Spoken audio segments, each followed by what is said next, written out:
What's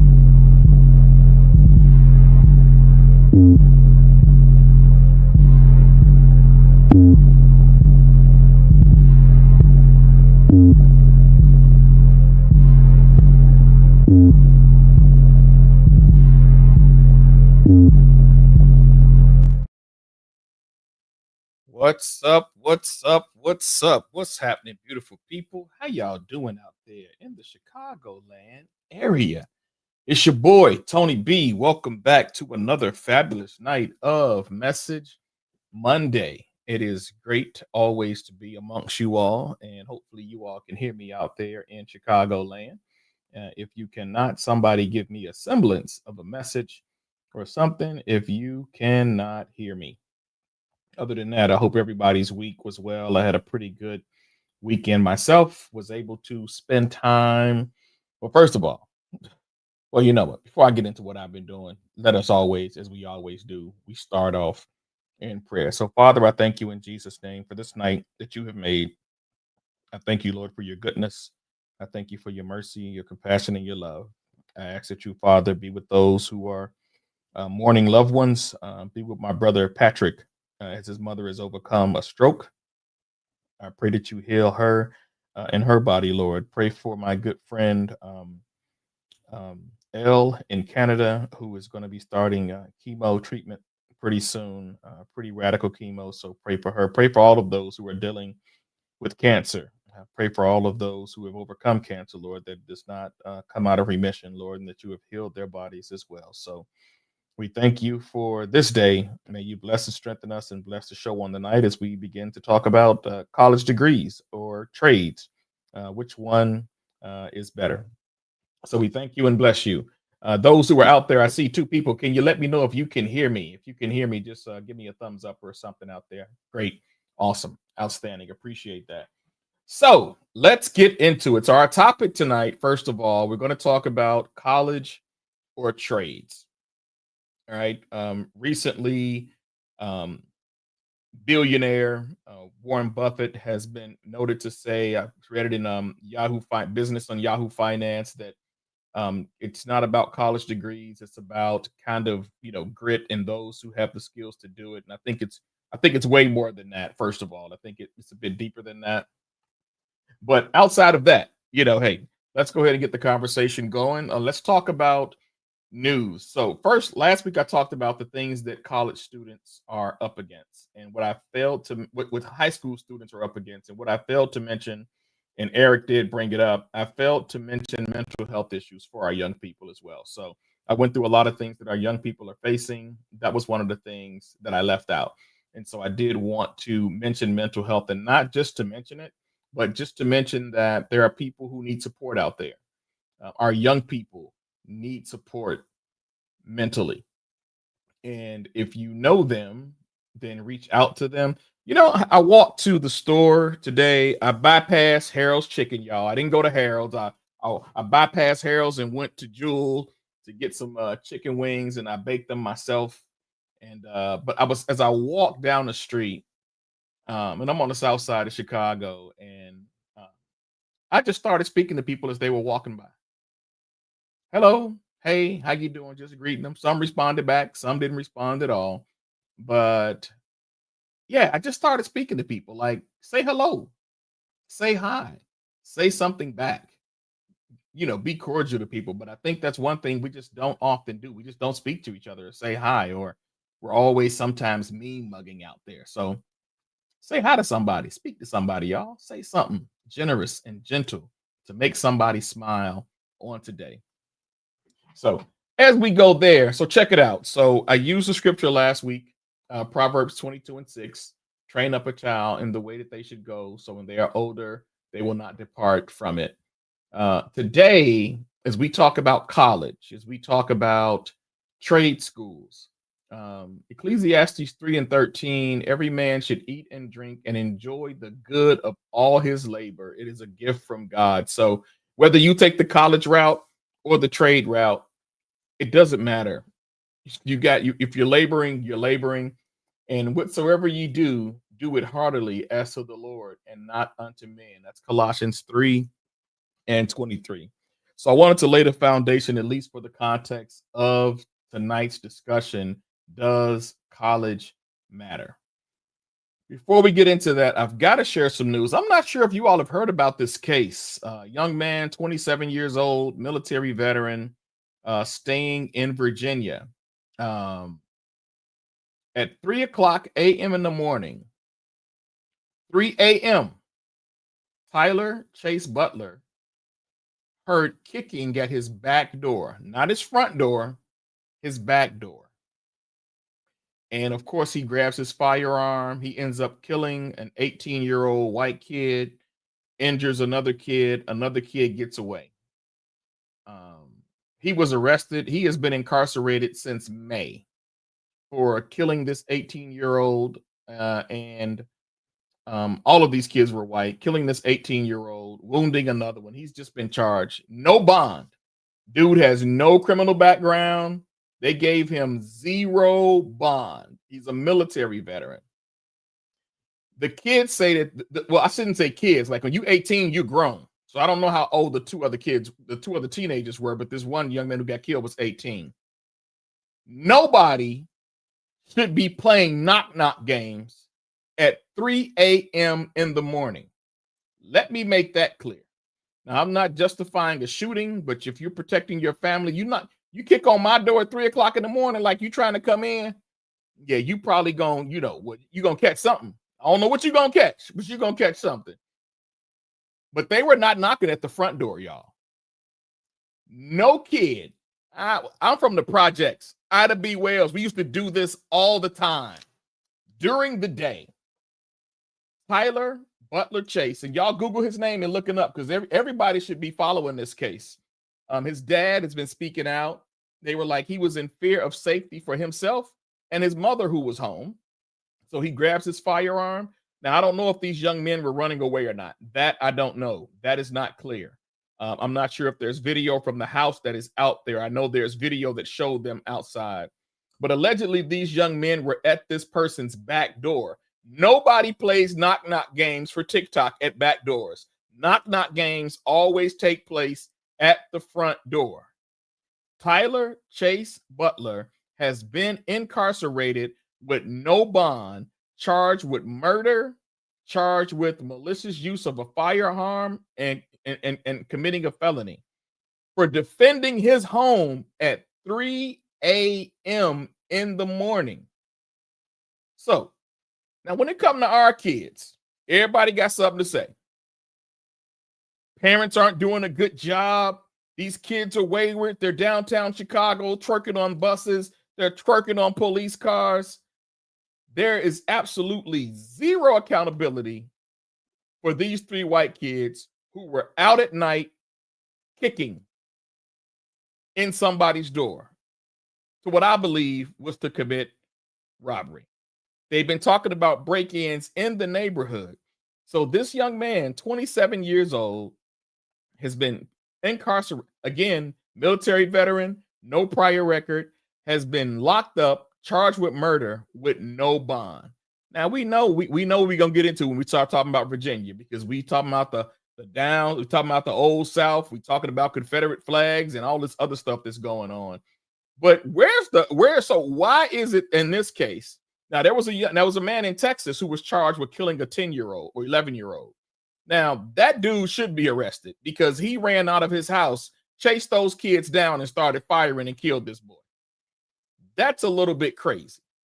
But this case, trying to kick in somebody's back door at 3 o'clock in the morning, you are itching for trouble. Where are the parents? I know they've been putting pictures up like this young man. Well, he was a great leader at his school. He was on the lacrosse team. He's going to have a bright future.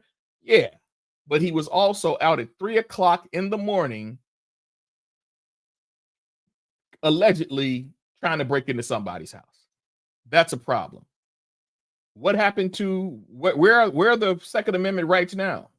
Where's your right to defend your family and your home if you feel an imminent threat? And the court shouldn't get to determine what an imminent threat is. With somebody kicking on your door at 2 o'clock in the morning, 3 o'clock in the morning, you should be able to determine what an imminent threat is. No, I'm not advocating for the loss of life. I'm not saying this young man deserved to lose his life. I'm just saying, when it comes to our community, they always say play silly games, win silly prizes. But when it comes to the other community, it's like, oh, he was a nice young man and he was just playing a game. Kids don't play games like that at 3 o'clock in the morning for TikTok. I believe these cats were up to something nefarious, and that is a danger zone. So that's one thing that's happening in the news. Of course, is always there's something new with 45-47 almost on a daily basis. Everything but the Epstein files. But it's almost like he's declaring war on Chicago. And some people may look at that view as extreme, but when you put a flyer up with your old Confederate cross rifles, as far as I'm concerned, talking about you're going to show Chicago why they call it the Department of War, which I have called the Department of White Aryan Races. That's what it is to me. That's what it means to me. Declaring war on Chicago? Man, come on. Everything but the Epstein files, folks. That's all I'm saying. It's everything but the Epstein files. Now, if you're from Chicago, you know Chicago does have a gun problem. Chicago has always had a gun problem. And if you know any sensible drug dealer or old drug dealer who doesn't do drugs anymore, we know where these guns come from. I've talked to cats who used to live this lifestyle when they push guns. Let's also not forget, I've lived in 2 drug houses, so I kind of know how things go from my youth a little bit. Not a street dude, but I'm pretty savvy on some of these things. But Chicago does have issues. One of those issues that they don't include in these numbers is another young person today killed themselves inside of a house with an unsecured gun. This is the second child death in 2.5 weeks because of an unsecured gun in a household. And I don't know when people are going to take gun safety in their homes serious. If you have a gun, you have to put it in a secure place so young people cannot get to them. Mhm. You just have to do that. You have to ensure that young people cannot get to firearms that are in your home. So those were a few things I wanted to start off talking about it. But I know the Bears is coming on, so we're gonna get this right in and get this show over with. I'm not into sports, but I did make my own dinner tonight, so I kind of want to enjoy that. So yeah, I can cook. I don't cook, but I can cook. My wife is out of town, so her brother got to fend for himself. But it's all good. I know how to handle my business. When I was single, I used to cook for my homies all the time. People don't think I got skills in the kitchen, but I got a little something, something. So let's talk about it, folks. What say you? College degrees. We've heard some of the most prominent people in the world say that they're useless. I've heard Elon Musk say that college degrees don't mean much, hence why he was able to get 18, 19-year-olds working for him with Doge. We've also heard recently, as I shared earlier, Warren Buffett said something about it. And I don't buy into the hype. Now, let me make clear. I worked as a non-degreed IT professional for years without a degree. I worked as a IT professional for years without an IT certification. I know a gentleman right now who has no college degree. He has no IT certs, but this dude will run circles around the best of him because he's skilled and he's been given an opportunity and he let his skill set and his experience speak for him. So there's always a unicorn. We get it. I'm in a graduate program right now because there are some things I want to do by the time I turn 60. More than likely, unless the Lord says otherwise. I told y'all, if you want to make the Lord laugh, they say tell him your plan. So by the time I turn 60, I would like to be an adjunct professor at a community college, teaching and instructing in IT in some regard. But I say that to say, do degrees matter? Or should we push our young people towards more of the trades? Let me start by saying I've been listening to Dave Ramsey a lot. Dave Ramsey is a major financial guru. He has his own show, very popular guy.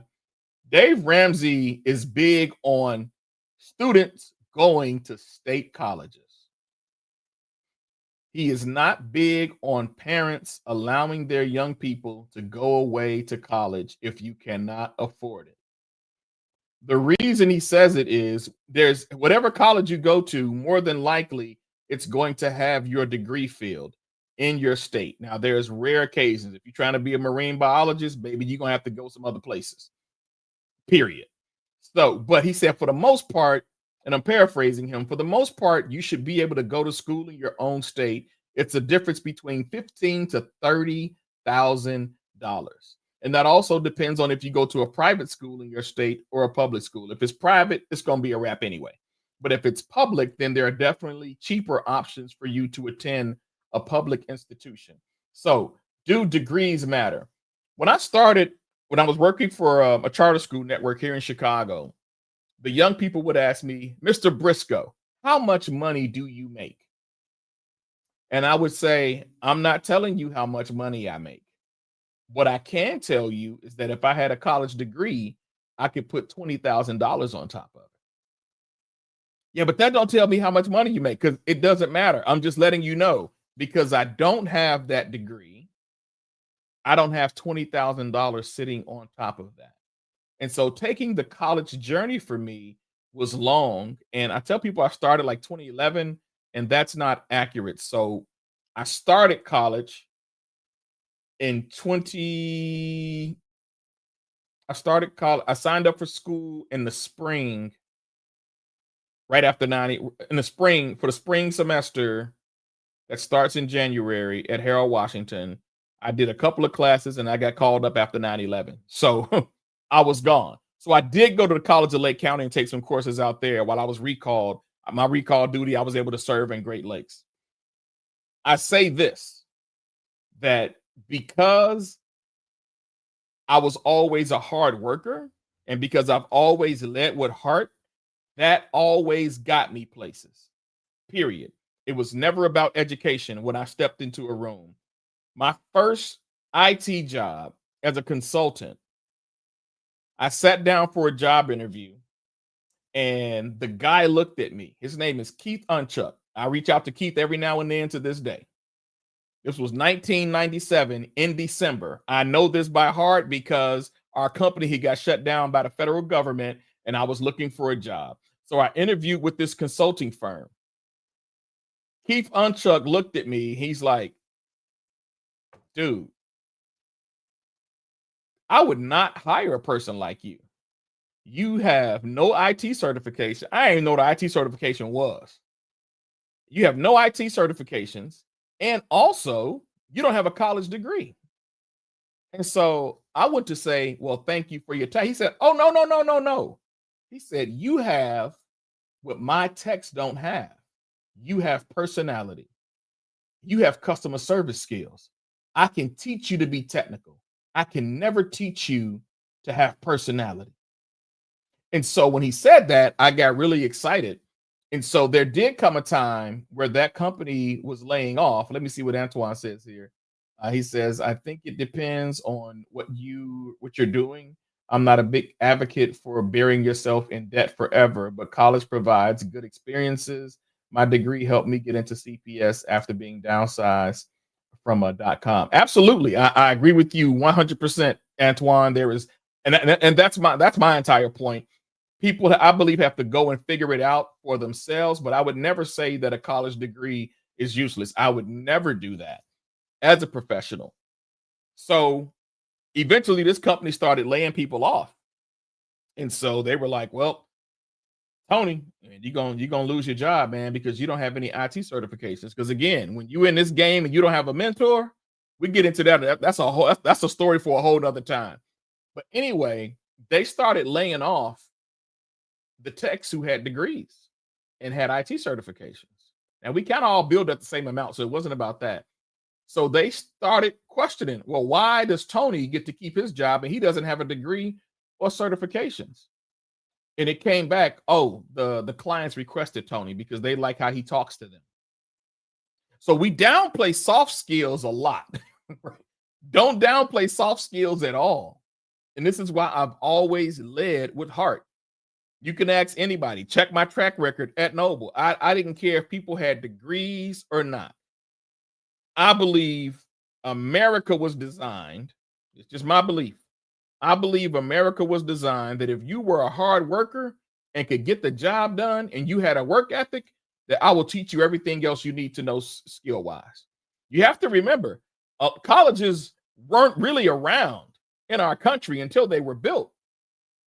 You brought people here from Africa who knew how to build whatever you needed, cook whatever you wanted to cook, knew how to landscape. They didn't just take people. Don't think they just went and took people and just brought them over here. That was my old thinking. That's erroneous thinking. They knew exactly what all those tribes could do based on their bartering with those who gave them up, under the guise of thinking they were going to be indentured servants, because that's what slavery was in that time of the world. It was indentured for the most part. It's not saying there wasn't some brutal slavery happening across the world, but I'm just talking about the regular transactional. You owe me money, you're going to be an indentured servant until you pay your debt off. That's kind of how things work. So they knew what they were doing. College came into the picture. And I think this was, I don't want to confuse W.E. Du Bois. I don't want to confuse him. I wish Eddie was on here.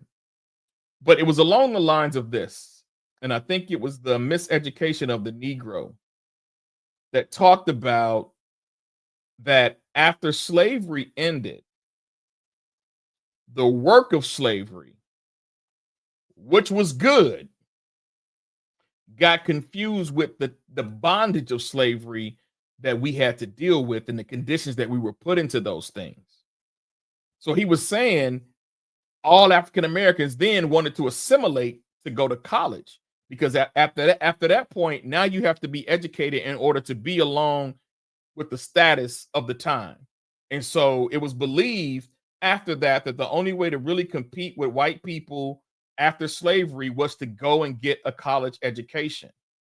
So a lot of blacks shined upon the sharecropping, frowned upon the sharecropping, frowned upon those other pieces that just made the arduous work of slavery for over 200 something years was just brutal.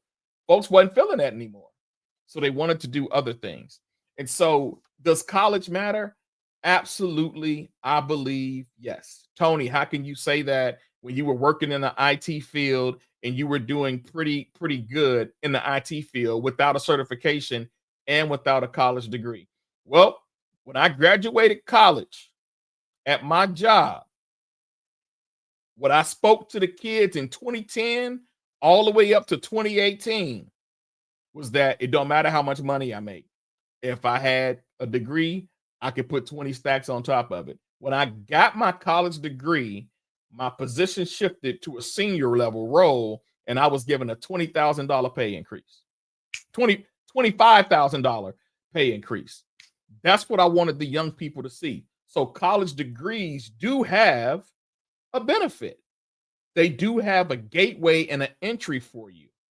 And sometimes we'll get into the what type of degrees and all that stuff that's on the Bureau of Labor Statistics has really great information for you to go up on their database and pull up yourself. They will give you a layout of what occupations are, how much they make, and what kind of education you have to have with it. Be it a skilled laborer or be it someone that goes to college, it breaks everything down for you on the Bureau of Labor Statistics website. So you don't think I'm just feeding you garbage and feeding you trash. It's out there. I was talking to one of the sisters at church about everything that was on the Bureau of Labor Statistics website that gives young people an idea.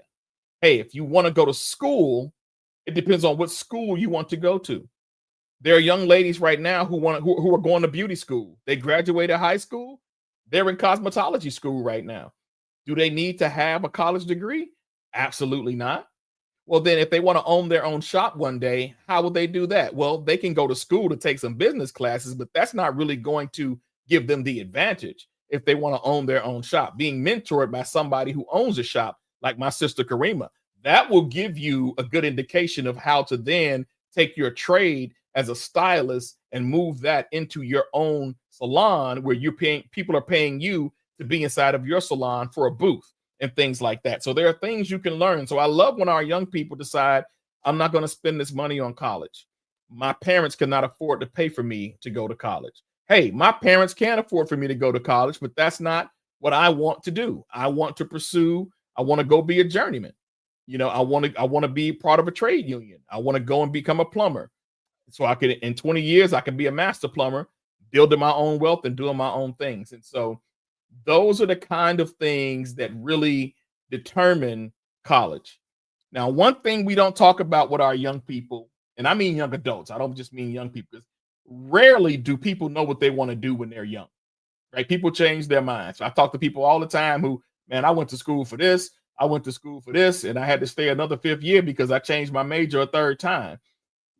Young adults, when they get to college, they're trying to figure these things out. It's God, how do I know what you have created me to do? They rarely get that starting point. And so, well, what's the position, or Brother Tony, of what should the church be doing for these young people? Well, I think we keep the gospel, and then we also give them the tools that they need. The Apostle Paul was a preacher and a teacher. He was a sharer of the gospel, but he was also a tent maker. He put in work.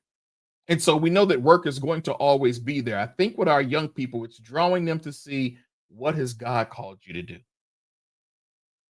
If you take money off the table, what's the one thing that would drive you, that you would do for the rest of your life with no question?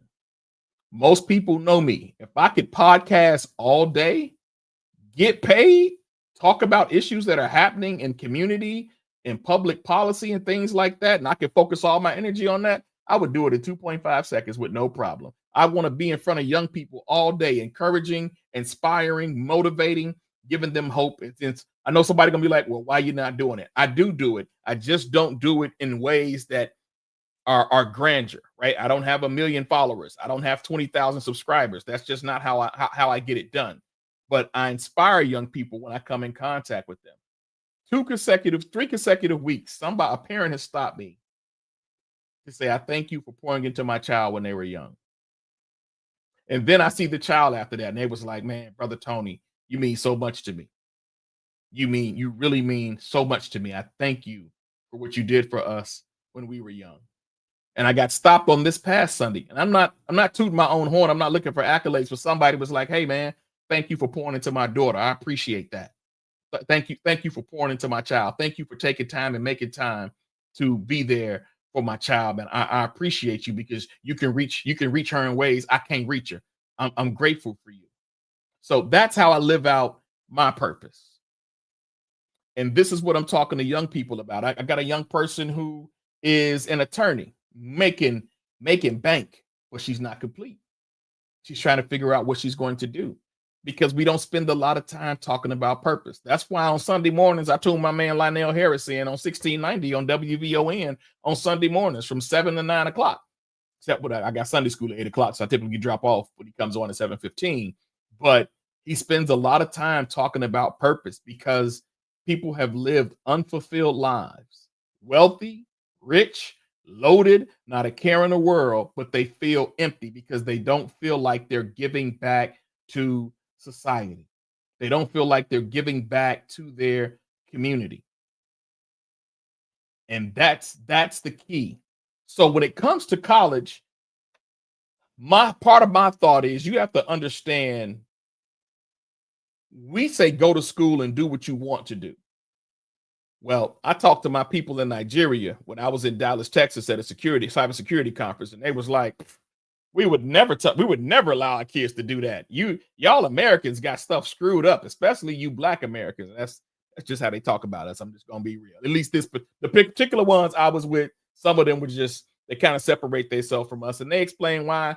I didn't buy into the why, but anyway, like, she was like, we're Nigerian. We would never tell our children to go and pursue your dreams. No, dreams don't pay bills. That was her thought that she shared with me. So as I'm listening to her, she's like, no, we are lawyers, doctors, technologists. That's it. That's all. You can figure out your purpose while you're making money to take care of yourself. And those are the things I try to share with young people. What lifestyle do you want to live when you finish college? And if you know what lifestyle that is, then you need to get your college degree based on the lifestyle that you eventually want to live. So even if being an attorney or being an accountant, you don't feel that those things are your, nobody said it has to be your purpose. It is a rare person who gets to work and do what they love every day and enjoy it and enjoy being paid for it. Most of us have just been conditioned to work, and just because of upbringing. If our parents didn't know better, I was in a meeting with Common, the rapper's mom, and she told the young people on that call, she said, do not do what my generation did. A 9 to 5 is not going to cut it. You need to find a multiple stream of income. And I was like, man, she dropped the nugget, because even she realized that the way they were taught to do things, it was okay, but it was not going to be enough to sustain. We can look at the economy. We can look and see where things are going. We can look and see where it has it. You almost need two incomes in your house between husband and wife to survive in this world. I got friends who are making over $500,000, $600,000. I got friends who are making about $80,000 who are married between the two of them. So I get it. I understand it. Miss Brenda says, a college degree for me in the 80s, before you were born. Hey, watch it, nephew.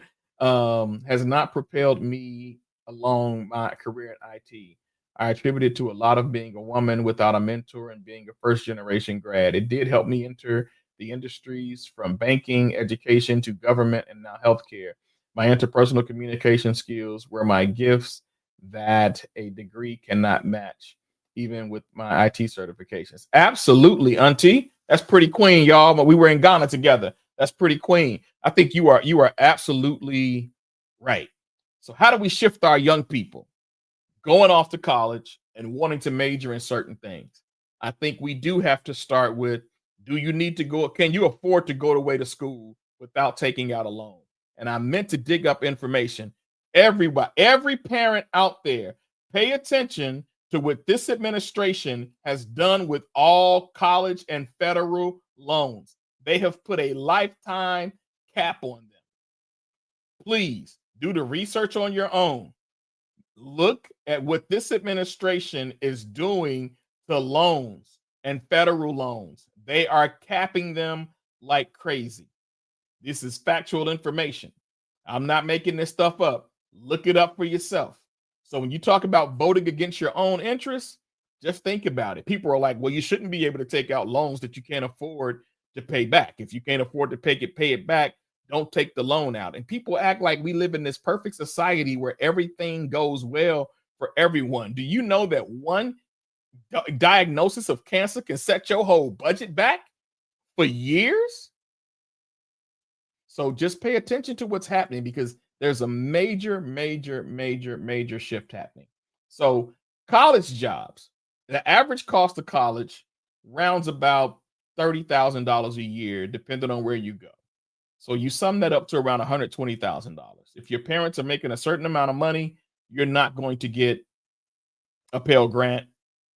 Trust me, I know. And you're not going to be able to be federally subsidized. Trust me, I know. And so the debt burden, the average debt per student is $29,000. What's not factored into that is living expenses. And so college graduates typically have a starting salary of $68,000 to for new grads, and for bachelors who are in their bachelor's degree, folks who are in their mid careers have a median salary of $91,000. Now, I want you to think about this. I'm going to go a little bit into relationships and dating, because I see women all the time on social media who are like, if he's not making six figures, and six figures does not start at one for them, it starts at 200 and something thousand now. If he's not making six figures, then he can't even date me. I just told you what the median salary is coming out of college for somebody who's mid-career of $91,200 median. All right. The job security, competitive. Salary opportunities, high. but that depends on what field you choose. And we'll get into some of those fields later. I want to talk about those. So trade and apprenticeship programs run between $5,000 and $20,000. If you get with a union program, I think it's a little bit less because you've got dues and all of that stuff that go with it. Trade programs can go from 6 months to 2 years. Now, Kennedy King College, from my understanding, has one of the best associate degree construction programs in the country. 2 years, you can have your associate's degree in construction or in construction management. Great way to get started. So that is going to college. You're gonna touch a course somewhere in your career. I don't care if you're in beauty school, you're still in school, it's a course. Barber school, I think it's all cosmetology now. Thanks for those ridiculous state laws that Bruce Rauner put in place when he was governor. Just some idiotic stuff in there as far as I'm concerned. But 6 months to 2 years for a program.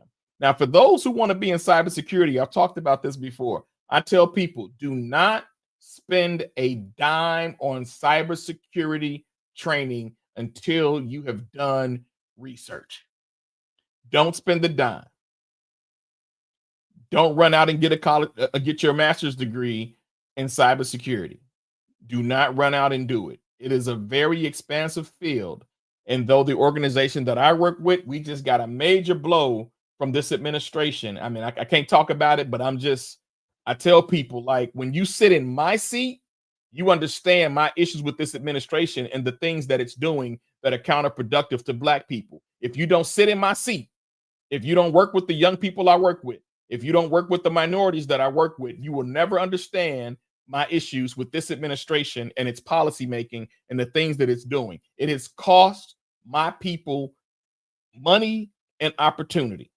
Can't talk about the details of it because we're still working on some things, but I'm telling you, when you vote against your interests, the impact is great. And I'm feeling every minute of it. I couldn't even talk to our board. I couldn't even talk to the CEO of the board. I could not talk to her. She's so distraught because we've had things in motions. We've got a lot of cohorts going right now for training, and the funding has been pulled right from under us just like that. And so it's real, not going to go political. I know people complained about me talking about politics too much. All right. So electricians, plumbers, HVAC, starting salaries are between $60,000 and $80,000. Most of these trades grow from 10 to 15% in the construction areas, renewable energy areas, and repair areas. So the benefits of skilled trade jobs, so the benefits of college degrees are corporate benefits and remote work options. And people love remote work. I know I do, right? The benefits of college degrees are also prestige to white collar roles. All right. The benefits of skilled trades is hands-on work, union benefits, strong job security, but it's also based on location depending on what area you're in. And skilled trade jobs are typically undervalued, but are rising in recognition and demand. Why are they rising in demand right now? They're rising because there is a shortage in the industry. Okay? Major trade company ABC has said that massive labor deficits due to ongoing infrastructure projects, bridges, roads, renewable energy, shortages of carpenters, masons, and heavy equipment operators, electricians, and plumbers.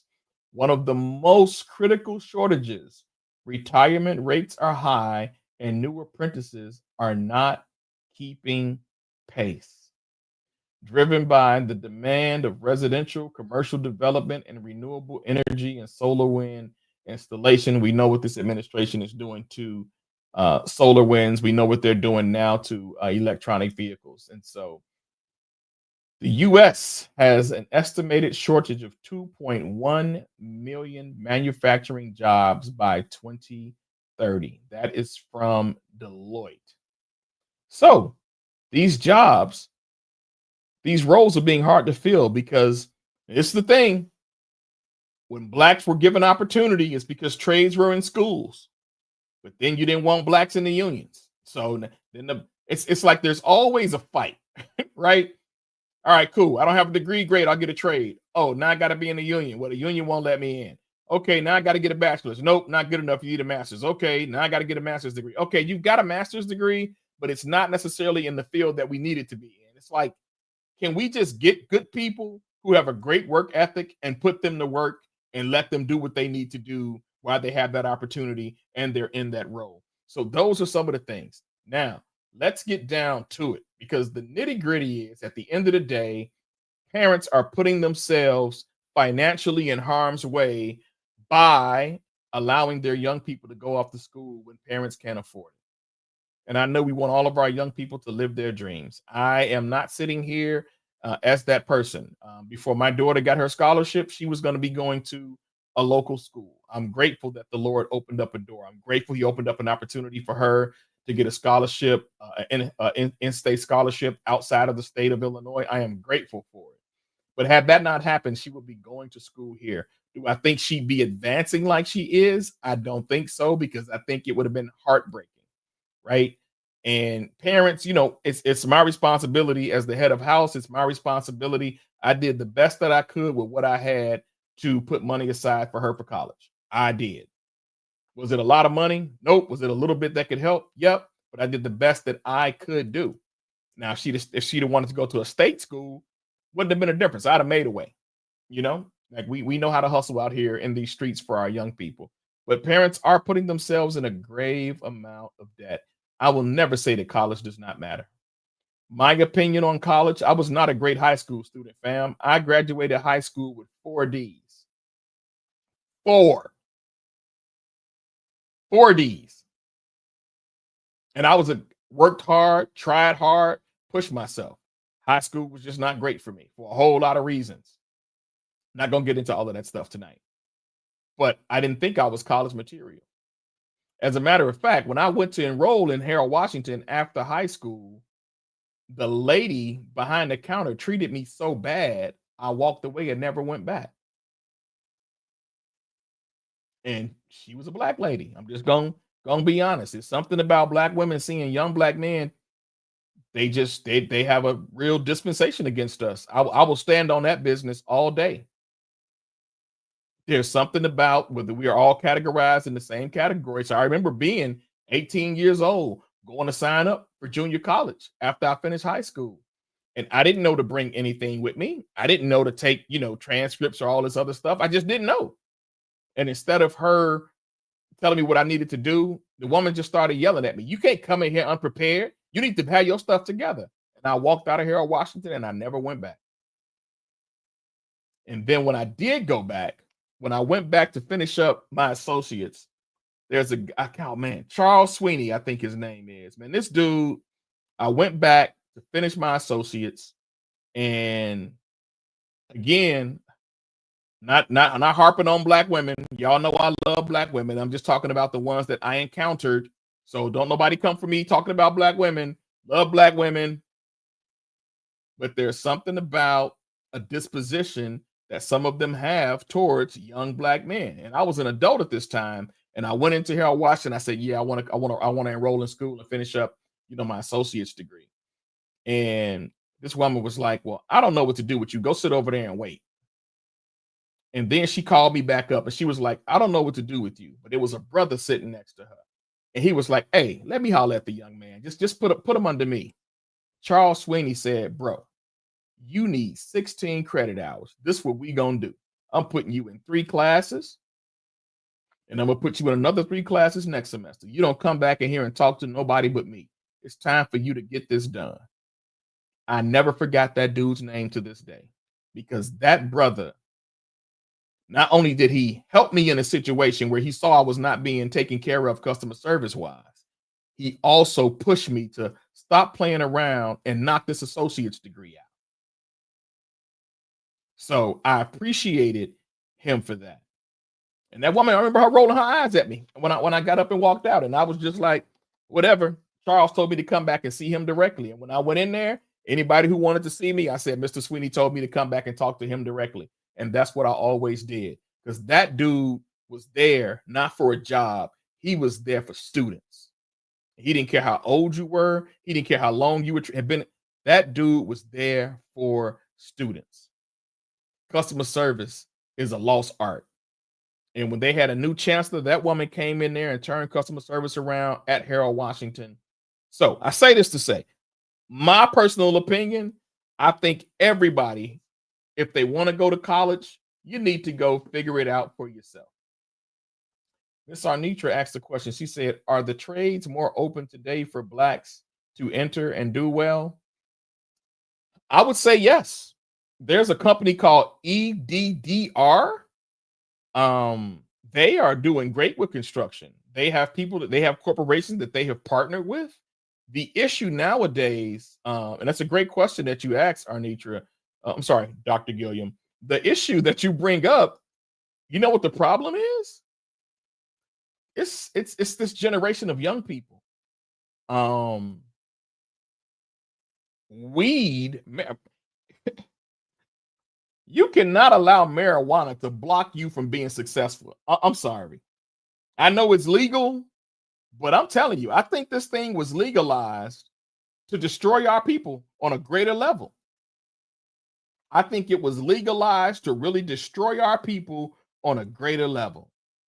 So when you got young people who show up in a classroom, and they do it in class today, when you smelling like weed, that loud stuff, man, that's I can't work in those environments. And teachers have to instruct in these environments. So I think the trade unions are there. And the reason I don't focus on the racism of trade unions is because racism isn't going anywhere. So I don't spend a lot of energy talking about that stuff. Whatever. If you're gonna be a racist, as long as you pass me that tool when I need it, pass me that hammer, pass me, just go ahead and just give it to me. So I believe, I'm telling you, marijuana has been sent into our community, legalized to destroy us. That's my opinion. I'm not talking about those who are working on the medicinal side to help you out with your body and the THC oils and the CBD. I'm not talking about those things. I'm talking about the amount of weed smoke that our young people are doing in high school and in grammar school now. The numbers are off the rails. Weed will not block my opportunities for me to take care of my family. I cannot succumb to marijuana.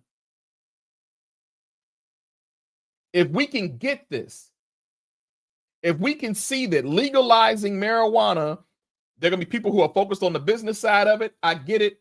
I understand it. I'm a businessman. I'm a business owner. I got you.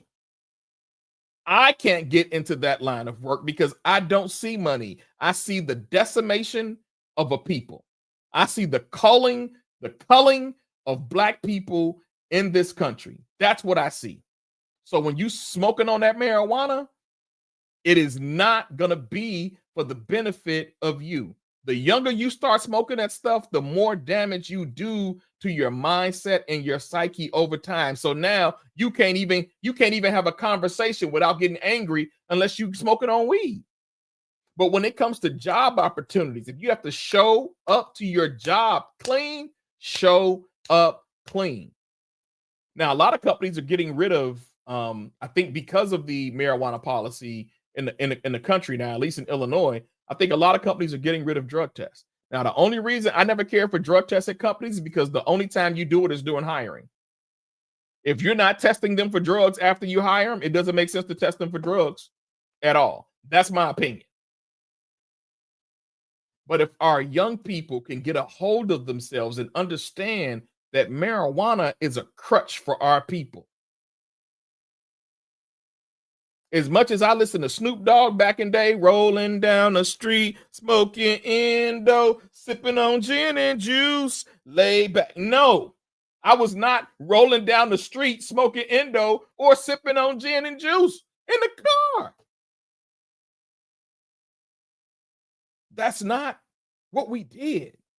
We listened to it, but we didn't do it because my generation was able to separate entertainment from reality. This generation can't do that. So being caught up in the weed smoke, being caught up in marijuana, Dr. Smith says the last mental health seminar, it was showing connections between marijuana addiction and mental illness. Wow. Wow. I think I missed that table, missed that seminar. I was there, but I mean, I missed that. But it's being linked. We cannot allow our young people to let marijuana separate them from opportunity. They have to have drive. My definition is if you a bucket boy, and on Sunday mornings, I take the expressway up towards 99th to get on. If you're a bucket boy, I'm heading to church by 7:20. If you're a bucket boy up at 7:20 to beat on a bucket, to make some money, you can get a $60 class that can help you get certified in cybersecurity, entry level, and you can go and get a job, make it $55,000 to $60,000 to start, get your feet wet. Wouldn't you rather do that than being standing on a corner, beating on a bucket? And I'm not knocking beating on a bucket. The bucket boys have a great reputation. They play for the Chicago Bulls still. They make crazy money downtown during the summer, during tourism season. But for the rest of the year, for the majority of those who are not linked with the real bucket boys, if you can stand on a corner and beat on a bucket, I'm telling you. And these are the things that I've offered to young men that I've rolled up on a corner. I don't care if they pants sagging. I don't care if they smell like weed. Hey, bro, I can help you get in the program, man, if you want it. No, I'm doing what I do, man. It's what I do. And I'm not knocking that, but I'm just saying when opportunity knocks, take the opportunity. If somebody would have walked up to me when I was that age and said, hey, man, I see you out here. You know, I know you hustling, man, doing your thing, but man, I got an opportunity for you. Just call me on the phone, man. I think I could get you off of these streets and get some real money in your pocket if you put the work in. If somebody would have given me that opportunity, I would have jumped on it. So whether you're in college or whether you're in trade school, you're going to have to put in work. But for college degrees, the biggest thing I want young people to have an understanding of, if you got a vision of you wanting to be a business owner, make your own money, and you're going to get that college degree to do that, you're going to have to match up that college degree with the life that you want to live. There's certain trades that are going to fit into that. There's certain jobs that are going to fit into that. There's certain degrees that are going to fit into that. That's what you have to be ready to adjust to. Yes, God wants you to be blessed. Yes, the Lord wants you to live a prosperous life. All of that thing. He wants your soul to prosper as he wants your body to prosper. All of those things. But there's work that we have to do on our end. So if we're serious about it, then we look at those jobs that are paying that kind of money. Trades that do not require college degrees, an ultrasound sonographer, skilled and experienced, $131,000 earning potential. Nuclear power reactor operator, $122,000. Now there's certifications that go for these things. I'm not going to tell you certifications are cheap because they are not. I know some certifications that can run you more than a college degree. I can name GIAC. If you take 6 of their courses, each of their courses start at $6,700. You pretty much paying to go to a junior college for 2 years with that kind of money. And you got to renew those certs every 3 years. So in technology, it's going to cost you to keep renewing your skills for the most part. But you have dental hygienists. They can make up to $99,000 a year. Ship engineers, construction managers, aircraft mechanics, electricians, HVAC techs. There's a real shortage for HVAC techs. Heavy equipment operators, welders, carpenters, master plumbers. Master plumbers in New York make between $104,000 and $168,000. Elevator mechanics can make up to, y'all sitting down, $436,000 a year. Now you're gonna have to be, that's an hourly job too. So you can make a killing if there's emergencies inside of buildings. And so, and you got mining electricians. That's more of an Australian example, but that I had pulled down from the internet. So those are some things to think about. What life do you want to live? Degrees that pay well. Attorneys. Average salary of a skilled attorney after years is 197,000. It depends on where you go. Now that's when where you go to college may matter. Just having Yale or Princeton or Harvard behind your name, Howard behind your name, Cornell behind your name, um, other major law schools behind those things, those Ivy League schools, I believe, for the most part, those may net you a bigger salary, right? Dentistry, 158,000 average. Pharmacologists, doctors of pharmacy, base is 147. And so if there are degrees out there that can really get you the kind of money that you want to make. And I think those are the conversations we need to have with young people, because they're not going to know. Again, it's a rarity that someone grows up knowing exactly what they want to do all the time. That's not customary. Some of us have to work through things and still figure these things out. At 54 years old, your boy is still figuring it out, right? But for the young people who know the life that they want to live once they finish school, you've got to factor in if you've got to pay back student loans and all of those things, because your parents should not bear all the burden of that. I saw one of my old military mentees on Saturday night. His condition was, we have your undergrad, you have your graduate. Graduate is all on you. We'll take care of the 4 years, you take care of the 2 years. And so that's how parents negotiate, with their young people. And I would like to say that Warren Buffett sent his grandkids to college. So college has to be of some benefit if they're doing it. And if you sent them to them and you paid for it for them, has to be some benefit. I'm not sure if it was all his grandchildren, but I remember the granddaughter who was on Oprah Winfrey some years ago. And so how do we translate all this back? Our responsibility as the body of Christ is to continue to pray for our young people, continue to provide them with guidance and direction, and they're going to make their own choices and their own decisions. And those decisions may not necessarily line up with what we want for them, but they're going to have to figure some things out. They'll be the ones that figure some things out, and we have to be the ones there to help them and support them. I am not about putting kids out of the household. I'm not about putting young adults out of the household, unless they just being blatantly disrespectful and you just got to break down the rules of the house. But for the most part, I don't think we should rush our young people out to go and get their own places or go and get their own apartments.